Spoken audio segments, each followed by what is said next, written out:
Hello and welcome. Good evening. You're watching Super 6 here on India Today. I'm Akshita and this evening we're going to be putting the spotlight on the state of Telangana, the latest victim, it seems, of the guarantee crisis. Why do I call it a crisis? Because every state that's announced guarantees inevitably becomes cash-strapped. And Telangana is the latest on the list, which seems to have gone broke, with Chief Minister Revanth Reddy confirming that yes, we have no money to go ahead and pay salaries of government employees on the first of every month. He's then appealed to them saying, don't ask for dearness allowance. This is the state of affairs in Telangana, which has a massive debt as it is. Our guarantees, freebies, essentially making states unable to ensure any development or even ensure payouts, basic payouts. It's what's happening in Telangana. We're going to be talking about that and much, much more. We'll also be getting you live updates from the Raisina dialogue, where Prime Minister Modi is expected to speak at the inaugural session. Let's begin. We've seen it in Himachal Pradesh, we've seen it in Karnataka, and now it seems Telangana is the latest victim of being completely cash-strapped. So much so that now Telangana Chief Minister Revanth Reddy has said that they don't have the money to go ahead and pay salaries to government employees on the first of every month. So he asks government employees to be patient, to wait for their money, and then even appeals to them saying, please don't ask for your dearness allowance. Why? Because you already see Telangana to be in a financially precarious position. Add to it the promises they've made of guarantees. I will talk about how much these guarantees actually cost the exchequer. But all of this, again, reinforcing the point that simply freebies, guarantees are not good economics. Every state suffers as a consequence, irrespective of political party. But you see a very clear common thread here between Himachal Pradesh, Karnataka and Telangana, where the basics are not being taken care of. And that's why Chief Minister Revanth Reddy has said, look, we don't have the money to even pay salaries to government employees now.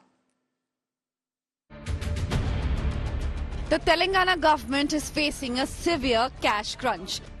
Chief Minister Revanth Reddy recently admitted the situation so grave. His government is unable to pay salaries to employees. అందుకే దయచేసి మా ప్రభుత్వ ఉద్యోగులకి ప్రభుత్వం మీది అన్ని లెక్కలు మీ ముందల్నే పెడతా ఏది ఎట్లా పంచుదామో చెప్పండి ఏది ఆపుదాం ఏది పంచుదాం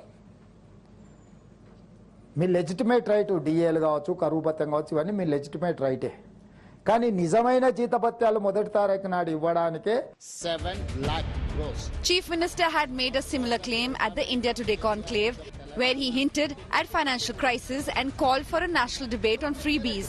The opposition has accused the Telangana Chief Minister of wasting public money. The lagging, what in the previous government, they have made a debt of around 7 lakh crores. And they have pushed that debt to our government. He is working on it and he is paying the salaries on first of every month. At the same time, he wants to clear the DS also, what is pending. Impractical, impossible guarantees which they have promised, no proper planning.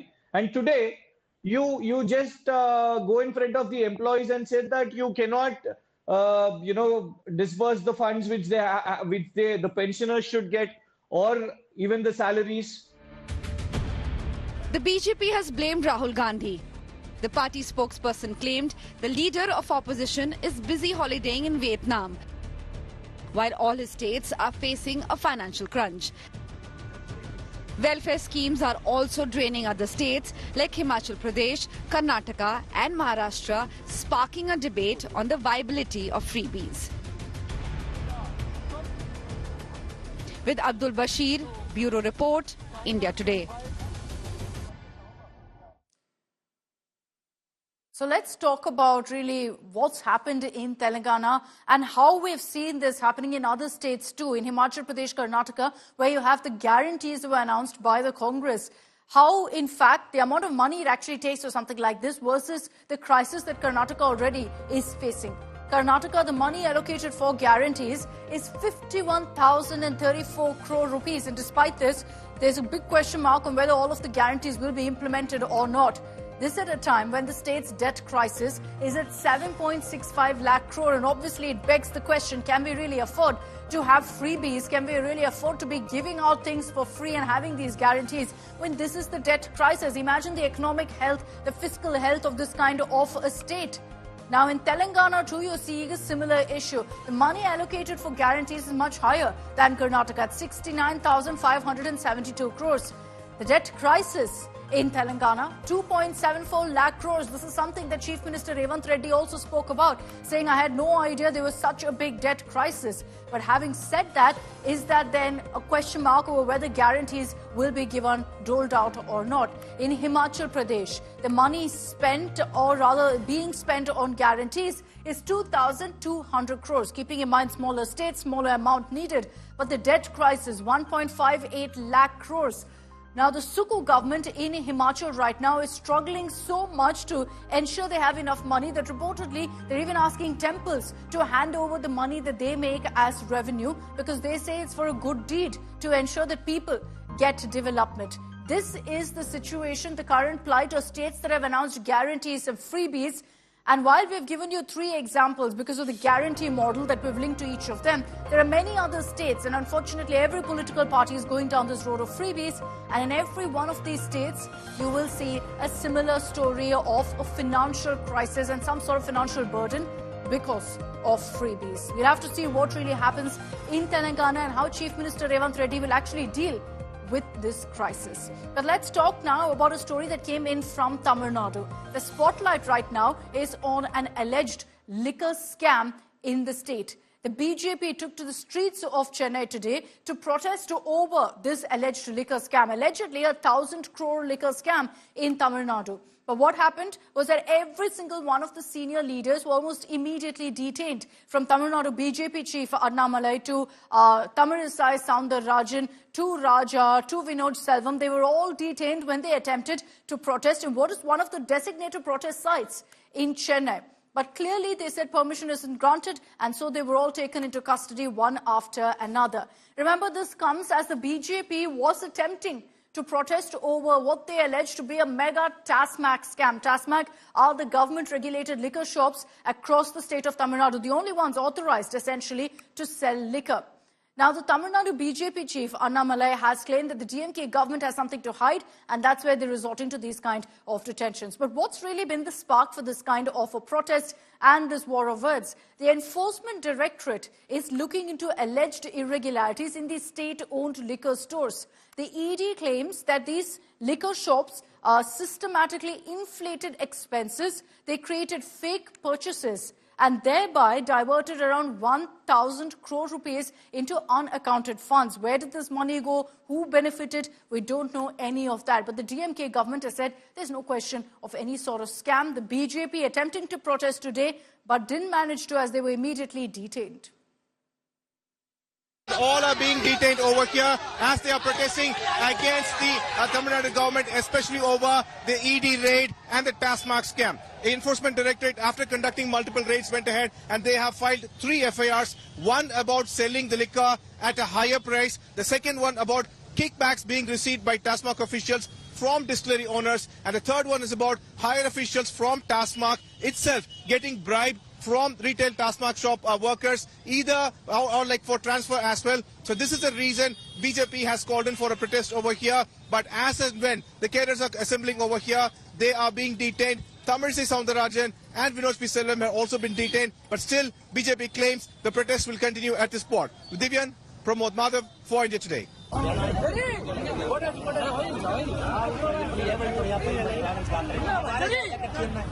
காவல்துறைக்கு எப்பொழுதுமே மரியாதை கொடுக்கக்கூடிய ஒரு கட்சியாக மக்களும் பார்த்துட்டு இருக்காங்க. மக்களும் இதை உள்ளத்திலே சுமந்து கொண்டிருக்கிறார்கள். இது போல ஜனநாயக தமிழ்நாட்டில் ஊழல் பேர்வழிகள் எங்களுடைய போராட்டம் தொடர்ந்து நீங்க என்ன கைது பண்ணலாம், எத்தனை நாள் கைதில் உள்ள வைப்பீங்க? மக்களுக்காக பாரதிய ஜனதா கட்சியுடைய போராட்டம் See, near my house itself they are arresting. They are telling they will allow me. I won't go separately. I wanted everyone to come with me. DMK declare any agitation, police give the permission. But opposite party not give the permission. Usually it is going Tamil Nadu. What are you seeking from Tamil Nadu government? Government is not working. That is a family government, no ruling government. 1,000 crores loss. Statement declared by ED, not only local enquiry officers. ED is a higher authority. Moving on, let's get you now an India Today exclusive. Your first look at the contended Katchatheevu Island. This is something that dominated the election narrative last year during the general elections. Now, for the first time, we show you what really this island looks like. Why is it that Indian fishermen are trying so hard to get access to the Katchatheevu Island? Pramod Madhav with this exclusive.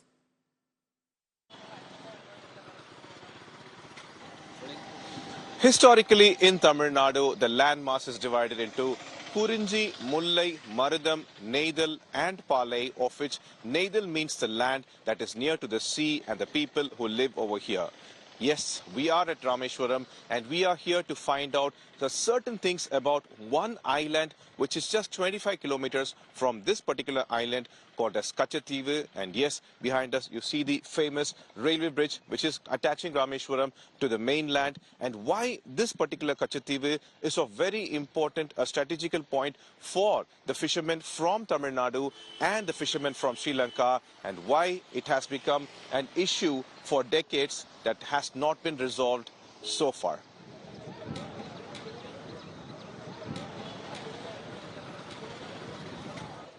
That is the sea shimmering with the sunshine, and this is where the fishermen leave from this particular port at Rameshwaram.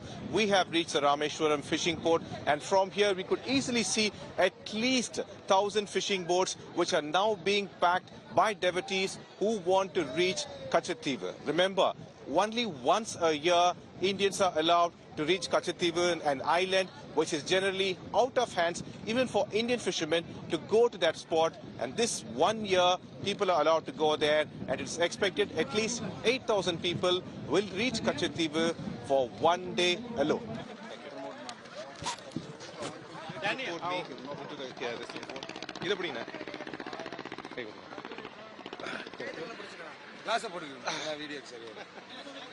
And after a delay of 8 hours, we are inside the boat, and our next destination would be Katchatheevu. In fact, let me just show you the amount of boats you see over here. These are the mechanized boats that are at Rameshwaram Fishermen Port, and their biggest concern is not a raging sea, but the Sri Lankan Navy. And that is why Katchatheevu has become a very big issue, where the Tamil fishermen, especially from Rameshwaram, claim that they need Katchatheevu back as they are harassed every single time they venture into the sea, and there is no other way for them to survive, because these are the people from the Neithal area, which means the sea and sea surrounding space, and all they know is fishing. For thousands of years they've been fishing, and they claim that without Katchatheevu, an important strategical point, what they're facing is a Sri Lankan Navy claiming that they have crossed the international maritime border, made to pay hefty fines, abused, attacked, bullied, and also boats seized along with the fishermen thrown into the prison. This atrocity from the Sri Lankan Navy, the abuse, the bullying, and he has to face it every time he goes near Katchatheevu or anywhere over that spot to fish. And he says that he wants the state and the center to help them in one way. On August of 2024, he was arrested along with 8 other people. Kingston was on one such boat with these nets, and he was fishing. But they had gone to a space where they did not know if they have crossed the maritime border or not. And this is when they were surrounded and arrested. And we are less than a kilometer away from Katchatheevu. Over there is our destination. But before that, the last step is over there. That is a Sri Lankan Coast Guard, to whom we have to go and report, say what is the condition of the boat, how many people are there and such. And Sri Lankan Navy is, as you could see, is all ready, and we have to be very careful while approaching them. And once they give the clearance, from there towards the right you see Katchatheevu, and that is our destination. And after several hours of scrutiny, checking and such, we have finally almost reached Katchatheevu. Yes, step by step we are showing where Katchatheevu is, because the situation and the kind of work we had to put through to reach the spot is humongous, and that's why we are showing it as we're nearing it. India Today showing you Katchatheevu on Bay of Bengal on a boat that belongs to a Rameshwaram fisherman. This is Katchatheevu, the island that you see over here, a place where now everything is, today there is a festival, a Christian church festival, a feast, but this is the only day anybody from India can freely go to that particular island. However, the fishermen of Rameshwaram demand that it should be retrieved because they claim that it is very essential for their life and their livelihood. Unfortunately, it is with Sri Lanka, and Sri Lanka is not ready to hand it over anytime. It's just 25 kilometers away from mainland India, Rameshwaram, but this spot is a coveted island which now is with Sri Lanka, and this spot where no one can step that easy. However, India today scripts history by reaching Katchatheevu. Yes, the island is with Sri Lanka since 1974. You could see evidently how it has been shown over here with Sri Lankan flags all over, and most of this island is restricted area. On one end, Sri Lanka is not ready to give up this particular landmass. And we have entered Katchatheevu after a lot of scrutinizing and checking, and this is how Katchatheevu looks. This is the terrain of Katchatheevu inside. Now, we already showed you the shore, and this is how it is, a good forest place, a lot of bushes and such, but this is just one image because we could see a lot of movement of the armed forces over here. In fact, behind us also you could see the various level of checkpoints you have for various people. Like they have VVIP passes, VIP passes, Indian Sri Lankans and Sri Lankans and Indians, so that way they have been segregated. And even after extreme checking only, you are allowed inside this particular place. One day of the year, all because of St. Anthony's Church festival, people are allowed, but that is also not easy access. You have to go through various levels of checking before entering this plot.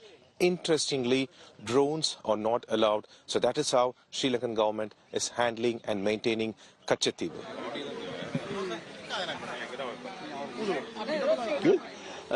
நிச்சயமாக இலங்கைக்கும் இந்தியாவுக்கும் அது தமிழ்நாட்டு மீனவர்களுக்கு இடையிலே ஏற்பட்டிருக்கின்ற பிரச்சனை என்பது பிணக்கு என்பது நீண்ட காலமாக புரியோடி போயிருக்கின்ற பிரச்சனையாகும். அப்ப இதற்கு தீர்வு வேண்டும் என்று இன்று அல்ல நேற்று அல்ல தொடர்ச்சியாக நீங்களும் நாங்களும் இது பேசி வருகின்றோம், போராடி வருகின்றோம், பல்வேறு விதமான நடவடிக்கைகளையும் எடுத்து வருகின்றோம். ஆனால் பயன் அளிக்கவில்லை. A portion of this endless sea, which you see behind me, is what the fishermen of Rameshwaram are fighting for. On one side, the political discourse, blame game is still on. Fishermen claim that all they have to do in Rameshwaram, it's just an island, is that they are dependent on fishing and they have to go to the sea no matter what kind of threat they face. Imagine, they claim that they are not worried about a cyclone, but they are worried about the Sri Lankan army, and they claim that this is a situation they face, and that is why they want a solution to it. However, we are here at Katchatheevu. India today is at Katchatheevu, showing you this beautiful emerald sea behind me. With Daniel, Pramod Madhav, Point to Stay. Let's get you details now of U.S. Intelligence Chief Tulsi Gabbard's visit to India. She's on a two-day visit to India. And today, the headline moment was, of course, when she met with Defence Minister Rajnath Singh in Delhi, marking the first high-level trip to India by a senior official from the Donald Trump administration. Very fittingly, it's Tulsi Gabbard, who's known to, of course, have a very, very close relationship with India. Now, what exactly was discussed in this meeting, where you can see, of course, that the two leaders share a very, very warm equation. Sources have told us that there was some tough talk on India's part, where reportedly India raised concerns about the kind of anti-India activities that's taking place right now in American soil by the likes of Sikhs for Justice, a pro-Khalistani group. India has therefore urged the U.S. administration to take decisive action against these unlawful activities of the organization. Now, Tulsi Gabbard is actually on a multi-nation tour, of which one stop is, of course, India. And she's here focused on the fact that Trump 2.0 administration would focus on promoting peace and combating global terror. Now, you will also see Tulsi Gabbard speaking at the Raisina Dialogue, which is going to be inaugurated any moment now. Prime Minister Modi, who had met with Tulsi Gabbard just last month in America. You know, President Trump, through his first administration in the presidency, and it continues now, has been very clear about his commitment to defeating this threat of Islamist terrorism that has unfortunately plagued us, has and continues to pose a direct threat to the American people. But we see how it's been impacting people here in India, in Bangladesh, currently ongoing in Syria, Israel, and different countries in the Middle East.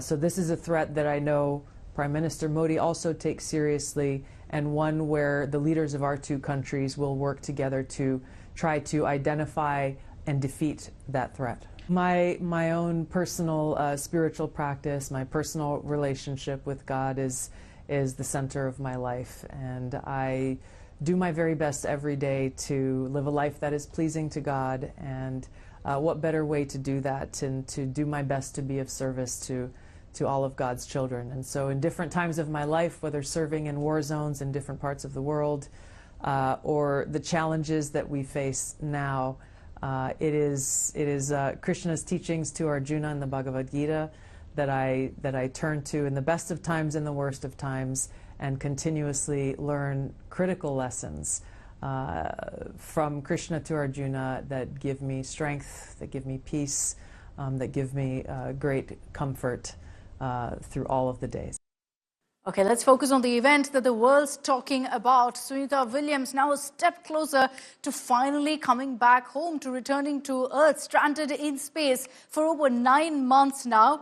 Her Garvapsi from the International Space Station is scheduled for Wednesday morning. Indian time, it'll be at 3:30 a.m. and the world's got their fingers crossed that everything goes off smoothly.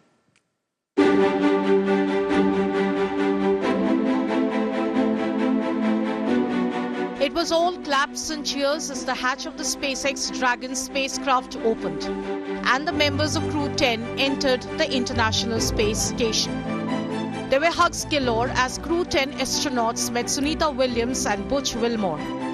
The NASA crew swap mission will allow Williams and Wilmore to return home after 9 unplanned months on the orbiting lab.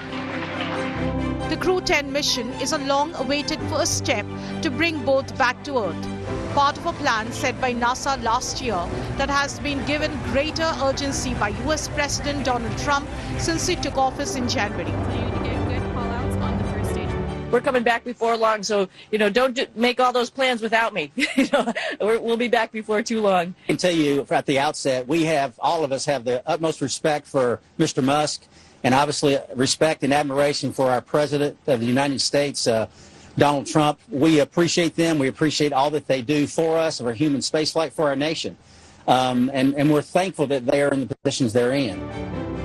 On June 5th, Boeing Starliner carried its first 2 astronauts into space, a crucial test before the capsule could receive NASA approval for routine flights. But what was supposed to be an 8-day mission docked to the ISS has been drawn out by months after the capsule sprang leaks and some of its thrusters failed. And Houston, thank you for tuning in this early morning. It was a wonderful day. Great to see our friends arrive. So thank you so much. Sunita Williams and Butch Wilmore are scheduled to depart the ISS on Wednesday morning. Here's wishing them a safe flight back. Bureau Report, India Today. So obviously being in space for over 9 months has affected Sunita's health. But as you've seen there, her spirits stay resilient. But why really has Sunita and her crew been stranded since they left Earth many months ago? We tell you what exactly were the complications that arose in this mission.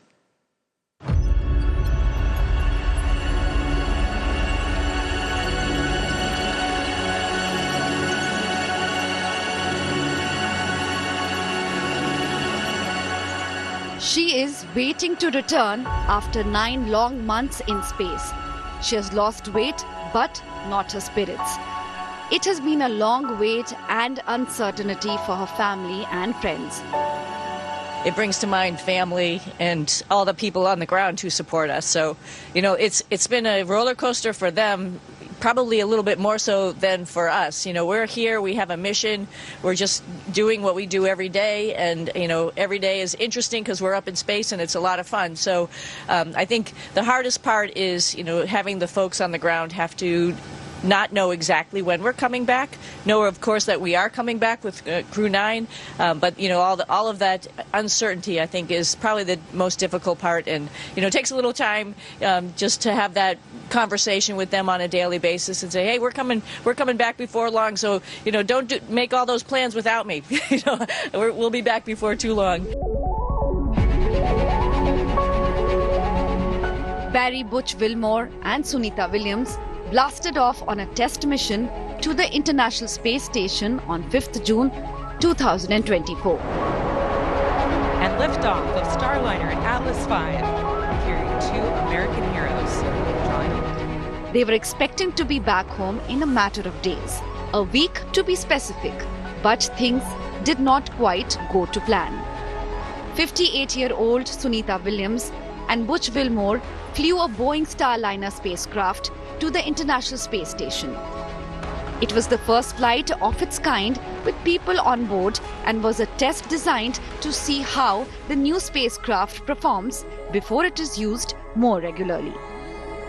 Let's go forward into Starliner, where there was a little bit of action the other day. So I'm going to lead you down through the PMA 2 into Starliner.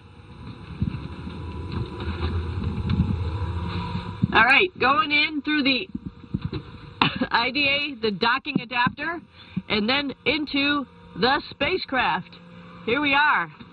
Looks like a lot of bags, because there's a lot of packing, and also this big orange thing, which is our ventilation that we get from the space station while we are docked to the space station. Problems, however, emerged as it made its approach to the station. 5 of Starliner's 28 maneuvering thrusters went dead during its 24-hour trek to the International Space Station. A propellant valve failed to properly close, and there were 5 leaks of helium, which is used to pressurize the thrusters. So while they made it to the space station safely, they were not able to get home as planned. Within days, a cargo spacecraft reached the International Space Station to deliver food, fuel, and other supplies for the crew. And then, on 24th August, NASA announced that Williams and Wilmore would not return to Earth until early 2025. NASA has decided that Butch and Sonny will return with Crew 9 next February, and that Starliner will return uncrewed. Sunita and Butch reassured everyone from the space that they will continue safely and wait patiently. Obviously, when you have an issues like we've had, there's some changes that need to be made. Boeing's on board with that. We're all on board with that. And I can tell you, when you push the edge of the envelope again and you do things with spacecraft that have never been done before, just like Starliner, you're going to find some things. And in this case, we found some things that we just could not get comfortable with putting us back in the Starliner when we had other options. Sunita Williams conducted numerous experiments and spent 900 hours in scientific research at the International Space Station, and festivals came and went as months passed by. Greetings from the International Space Station. Our crew up here just wanted to say Happy Thanksgiving to all our friends and family who are down on Earth and everyone who is supporting us. The summer, the autumn went by, and soon it was winter and time to turn the page to a new year. And they prepared to celebrate in up there in the space station, stranded and waiting to return. Welcome to the International Space Station as we get ready for the Christmas holidays. It's a great time of year up here. We get to spend it with all of our family up on the International Space Station. There's 7 of us up here, and so we're going to get to enjoy company together. And of course, Christmas is Christ. Hallelujah. A Savior is born. So from all of us to all of you, Merry Christmas. In the new year, they ventured out for a spacewalk. And on the Earth, President of the United States changed, and Donald Trump wanted them back at the earliest. A deadline was set, and SpaceX and Tesla owner Trump Card of the new administration took it up himself to bring the 2 stranded astronauts back home. Sunita Williams handed over command of the International Space Station to Roscosmos cosmonaut Alexei Ovchinin on 7th March. I wish you good luck, nominal descent, soft landing, and all the best. Don't worry, you are leaving station in good hands. We will miss you. Okay, thank you for everybody for joining us, and we have cake. to celebrate the situation. We are ready. We are always ready. Bureau Report, India Today.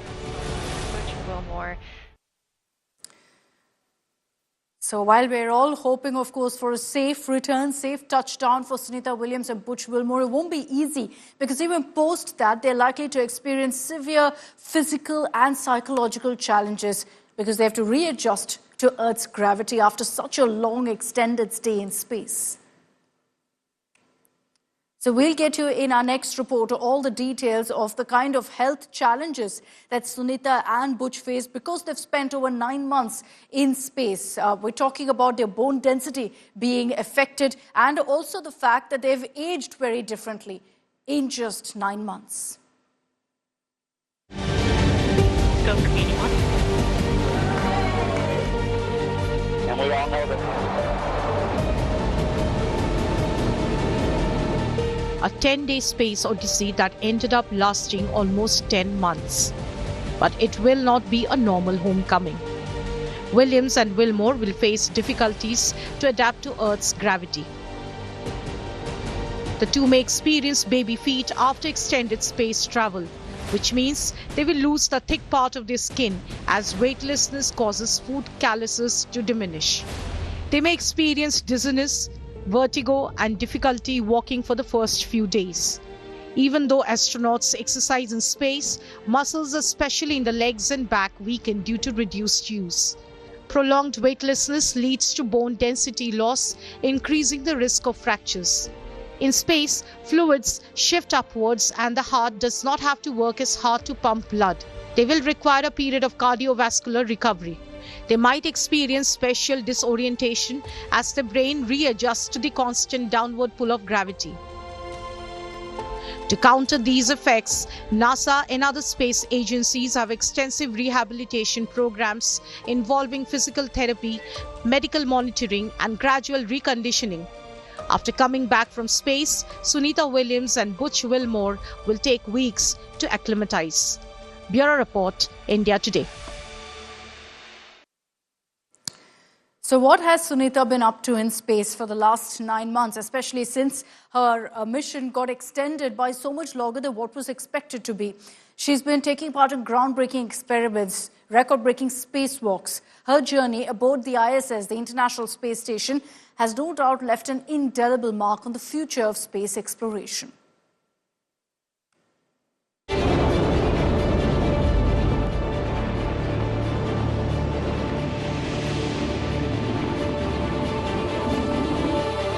What would you do if you were stranded in space for almost 300 days? Imagine floating 400 kilometers above Earth, facing challenges you never thought possible. For Indian origin NASA astronaut Sunita Williams, this scenario became a reality. But what exactly has Sunita done in space during this extended time?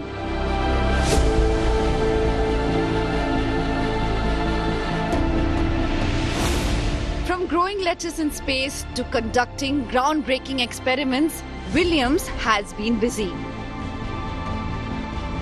As part of NASA's plant growth research, she helped study how plants thrive in space, focusing on how varying conditions impact plant growth.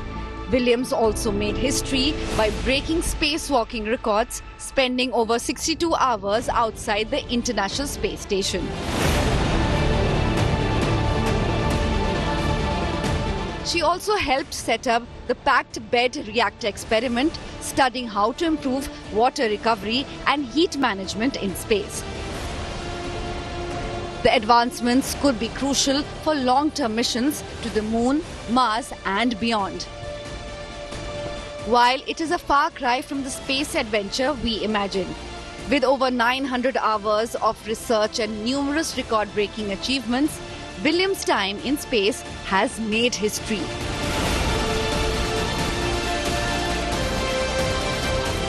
Sunita Williams has not just survived in space, she has led vital research that will shape the future of space travel.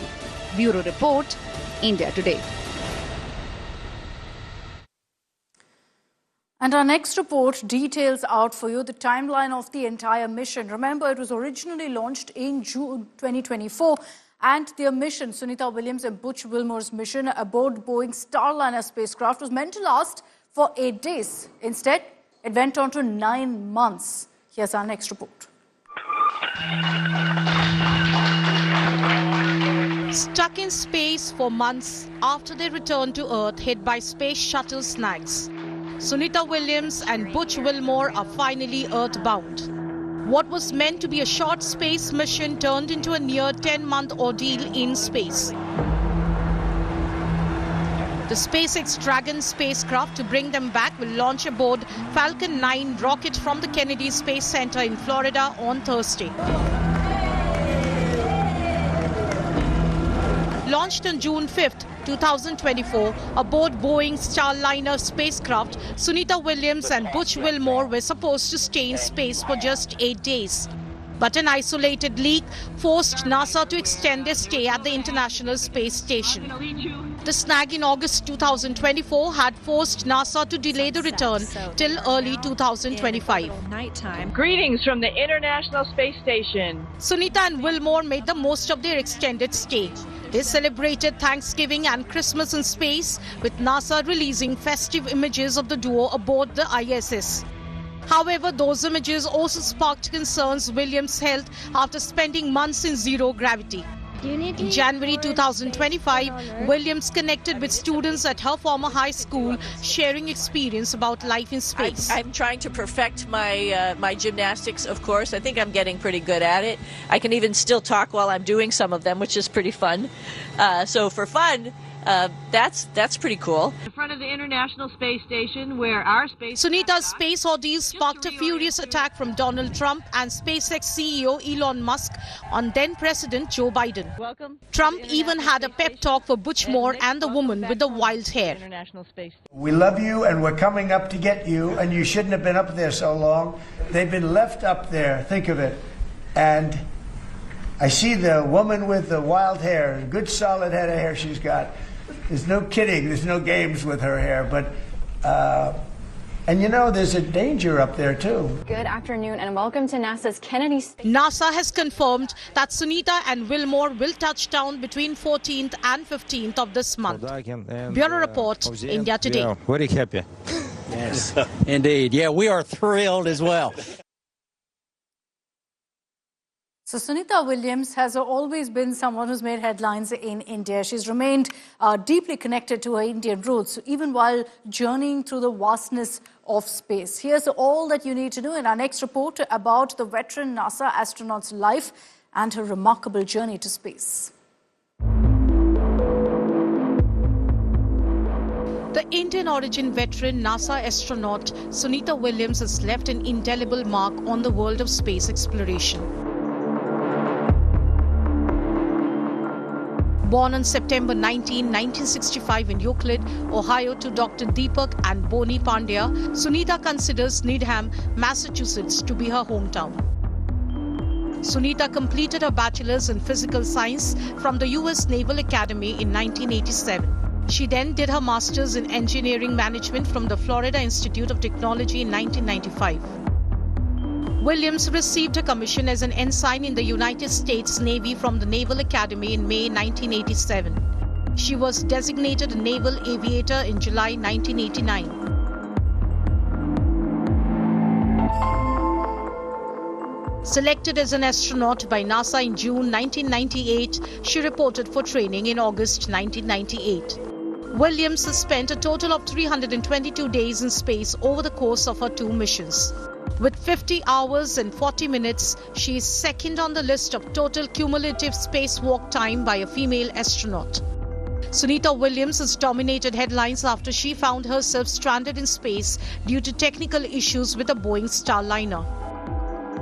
Sunita Williams and Butch Wilmore launched aboard Boeing Starliner spacecraft on June 5th, 2024 for its first crewed flight, arriving at the space station on June 6th, 2024. Throughout her career, Sunita has emerged as a prominent figure in space science, demonstrating resilience, dedication and expertise during her extended missions aboard the ISS. Reports suggest Sunita Williams' estimated annual salary is around 1.26 crore rupees per year. Sunita and her husband Michael enjoy hanging out with their dogs, working out, working on houses, working on cars, working on airplanes, hiking and camping. Bureau Report, India Today.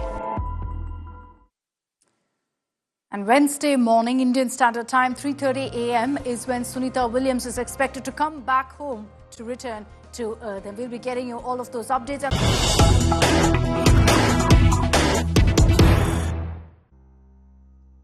Let's get you the latest updates coming in on the investigation into the Karnataka smuggling scandal. As we've got the CBI ED looking into multiple angles, we understand that Rania travelled to Dubai. This is what agencies have confirmed to us. Rania travelled to Dubai from multiple locations, not just one city. She travelled to Dubai from Bengaluru, from Goa, from Mumbai as well. And she returned from Dubai on the same day 45 times. That's how many times she travelled back and forth. A Hawala link has emerged also because according to agencies right now, Hawala money was used to buy gold in Dubai. So they're suspecting that this was also a Hawala racket that they will now investigate, that essentially black money was being converted into white in the course of the smuggling racket as well. But just look at how many times also Rania travelled back and forth from Dubai to India and also back again. And several times she tried to ensure that she avoided suspicion by not just travelling from Bengaluru, but also from Mumbai and from Goa.